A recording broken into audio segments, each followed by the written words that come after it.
नमस्कार साथियों। हम लोग जो झारखंड में देख रहे जनजातियों का विद्रोह, इससे आपको जरूर फायदा हो रही होगी। मैं जो वीडियो आप तक पहुंचाने का प्रयास कर रहा हूं, आप लोग अपने एग्जाम को बेहतर करने का प्रयास करेंगे। अनेक नए नए कंटेंट आपके साथ मैं रख रहा हूं। आज जो हम लोग आधुनिक काल में झारखंड की जो चर्चा कर रहे हैं, उसमें हम लोग जनजातियों का विद्रोह की चर्चा कर रहे हैं। इससे पहले के वीडियो में हम लोगों ने भोक्ता विद्रोह का चर्चा किया था, लेकिन आज जो चर्चा कर रहे हैं हम लोग, वो है जनजातियों का विद्रोह में घटवार विद्रोह। अब एक घटवार है क्या? तो घटवार क्या जान लीजिए ना, जो महसूल यानी कर वसूलने वाले जो होते थे, उन एरियाओं को, उन लोग को घटवाल कहा जाता था। इस तरह तो मैं कृष्णा, आप देख रहे हैं अपना YouTube channel Krishna sir GS knowledge में। तो घटवार विद्रोह हुआ कहाँ था? तो हजारीबाग के रामगढ़ राज्य के घटवाल और रैयतों के द्वारा जो विद्रोह किया गया, वही विद्रोह था जो 1773 ईस्वी में हुआ था। तो साथियों, ऐसा है कि देखिए, रामगढ़ के जो राज्य रहे, यानी हजारीबाग के रामगढ़ के राज्य, जिसमें पहाड़ियों के घाटों यानी रास्ता जो होता था, उस रास्तों से महसूल यानी आने जाने वाले महसूल या कर वसूलने वाले जो होते थे, उन्हीं को घटवाल कहा जाता था। और दरअसल क्या है कि हजारीबाग क्षेत्र में जो रामगढ़ राज्य थे, उस रामगढ़ राज्य का राजा मुकुंद सिंह थे। उनके शासन के समय उनके ही एक संबंधी, रिश्तेदार कहिए, वह रिश्तेदारों ने, जो तेज सिंह थे, यानी उनके एक संबंधी, जो रिश्तेदार कहे संबंधी थे, तेज सिंह, उन्होंने रामगढ़ राज्य पे अपना अधिकार बतलाया, अपना अधिकार जताया। और इसके लिए उन्होंने अंग्रेजों से सहायता ली। अंग्रेज तो मौके की तलाश में रहते ही हैं, जैसे कि आप जानते हैं। अंग्रेजों ने मौके का तलाश था और मौके को भांपा। उन्होंने तेज सिंह को सहायता देना आरंभ कर दिया, यानी कि अंग्रेजों ने तेज सिंह का समर्थन कर दिया। अब समर्थन करने का मतलब ही होता है कि युद्ध, यानी मुकुंद सिंह को गद्दी से हटाया जाए और तेज सिंह को क्या किया जाए, गद्दी पे बैठाया जाए।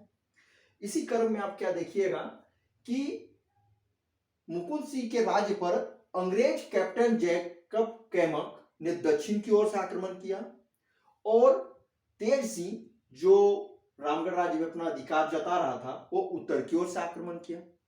अब दोनों आक्रमण हुआ, यानी दोनों तरफ से आक्रमण हुआ, दक्षिण से भी और उत्तर से भी। मुकुंद सिंह आक्रमण का सामना नहीं कर पाया और युद्ध में पराजित हो गया। लेकिन क्या हुआ, बंदी बनाए जाने के डर से मुकुंद सिंह क्या किया, भाग गया, यानी वहां से भाग खड़ा हुआ। और भागने के बाद उन्होंने क्या किया, वो जो घटवार थे बहुत से, उनसे उन्होंने समर्थन मांगा। अक्टूबर 1772 ईस्वी में राजा के जो वफादार घटवार और रैयत थे, जो उनके समर्थक थे, उन्होंने अंग्रेजों के विरुद्ध विद्रोह कर दिया। यही नहीं, राजा जो मुकुंद सिंह थे, मुकुंद सिंह ने आंध्र गरबा घाटी के घटवाल लोरंगा और दून गुना घाटी के घटवारों से मिलकर कैप्टन जैकब कैमक के विरुद्ध विद्रोह करने लगे। हालांकि आप देखिएगा, ये इस विद्रोह में ना, घटवालों को क्षय और चंपा राज्य के जो राजा लोग थे, वो भी मुकुंद सिंह को सहायता प्रदान किए थे। सहायता तो कर दिए, लेकिन यह एक चीज देखिए कि यह विद्रोह जो हुआ, विद्रोह एक तरह से देखिए, घटवाला और ये लोग जो विद्रोह कर रहे थे, विद्रोह करने के बाद आप एक चीज देख लीजिए कि विद्रोह की अवस्था जो बढ़ रही थी, हो रहा था। इस विद्रोह में हम लोग जैसे कि बात कर रहे हैं कि इस विद्रोह में ऐसी स्थिति का सामना अंग्रेजों की तरफ से नहीं करना पड़ा जैसे अन्य राजाओं के विद्रोह का करना पड़ा था। क्योंकि क्या हुआ, देखिए कि घटवारों और रैयतों को अंग्रेजों ने समझाया कि देखो, मुकुंद सिंह गद्दी पे दोबारा नहीं आएगा, तेज सिंह को राजा बना देंगे, हम लोग राजा वही रहेंगे, इसलिए आप लोग विद्रोह उस तरह मत कहिए। समझाने में कहीं ना कहीं अंग्रेजों ने सफलता पाई।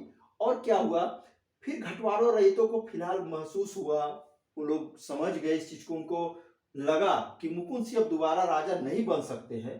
तब मुकुंद सिंह का उन्होंने साथ देना छोड़ दिया और इस प्रकार एक विस्फोटक स्थिति जो विद्रोह की होती, वो नहीं हो पाया और इस तरह विद्रोह समाप्त हो गया। यही नहीं, मुकुंद सिंह चुप बैठने वाला बंदा तो था नहीं, और दूसरी ओर देखेंगे तेज सिंह को रामगढ़ का राजा 74 में बना दिया अंग्रेजों ने। और दूसरी ओर क्या हुआ, तेज सिंह की मृत्यु के बाद उसके बड़े पुत्र पारसनाथ सिंह थे।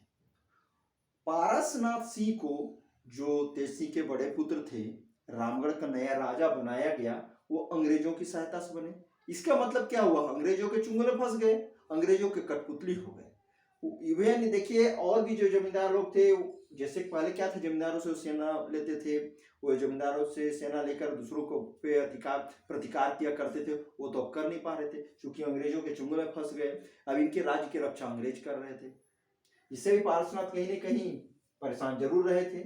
दूसरी ओर अब देखेंगे मुकुंद सिंह चुप बैठने वाला व्यक्ति नहीं था, शांत रहने वाला व्यक्ति था ही नहीं। उन्होंने क्या किया, विद्रोह करना अपना जारी रखा। मुकुंद सिंह का एक समर्थक था रघुनाथ सिंह।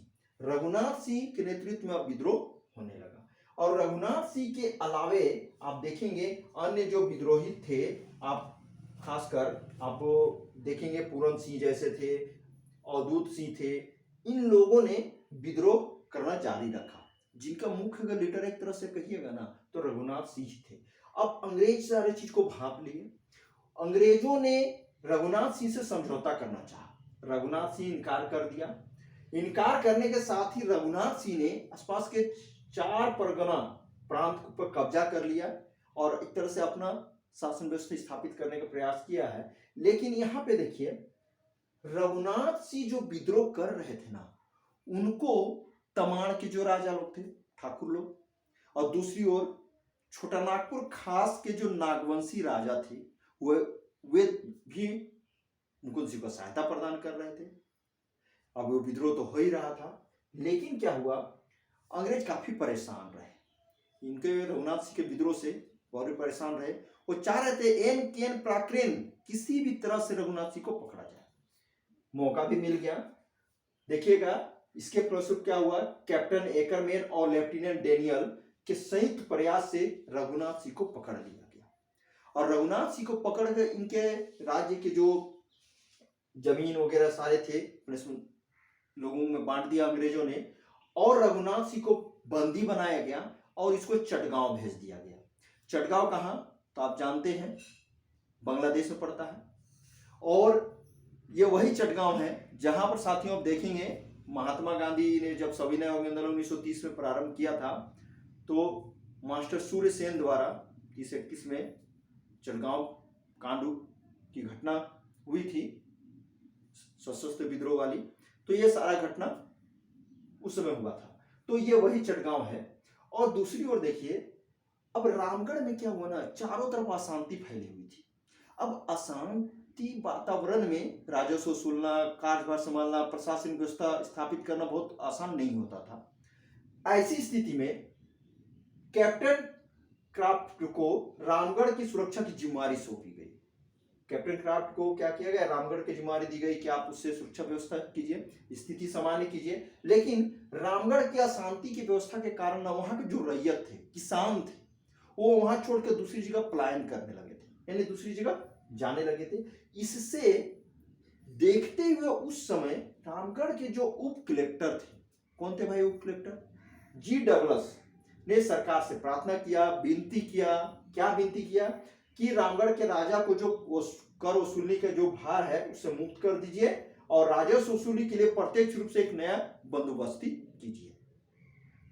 इस तरह 1790 ईस्वी में आप देखेंगे राजस्व वसूली की एक बंदोबस्ती की गई और इस तरह वहां पर कहीं न कहीं अंग्रेजों का एक तरह से पूर्ण रूप से आधिपत्य स्थापित तो हो ही गया। और बाद में देखेंगे जो यहाँ हम लोग देख रहे हैं रामगढ़ नरेश तेज सिंह का पुत्र पारसनाथ सिंह, यह भी आगे चलकर बहुत संतुष्ट रूप से शासन तो कर ही नहीं रहे थे, ये भी अंग्रेजों से कपा ही रहे। इस तरह साथियों घटवालों ने यह विद्रोह किया, पूर्णतः यह विद्रोह उस तरह नहीं हो पाया जैसा होना था। तो यह वीडियो साथियों आपको कैसी लगी मुझे अवश्य कमेंट करेंगे, शेयर करेंगे दूसरों की इस वीडियो को, और लाइक भी जरूर कीजिएगा, शेयर कीजिएगा। देखिए दूसरों को भी फायदा होगा ना, इससे एग्जाम में तैयारी जो कर रहे हैं, एक तो 8 साल बाद एग्जाम होने को है, तो आपको फायदा होगी। तो यह वीडियो को अवश्य सब्सक्राइब अवश्य कीजिएगा साथियों। तब तक के लिए साथियों, जय हिंद।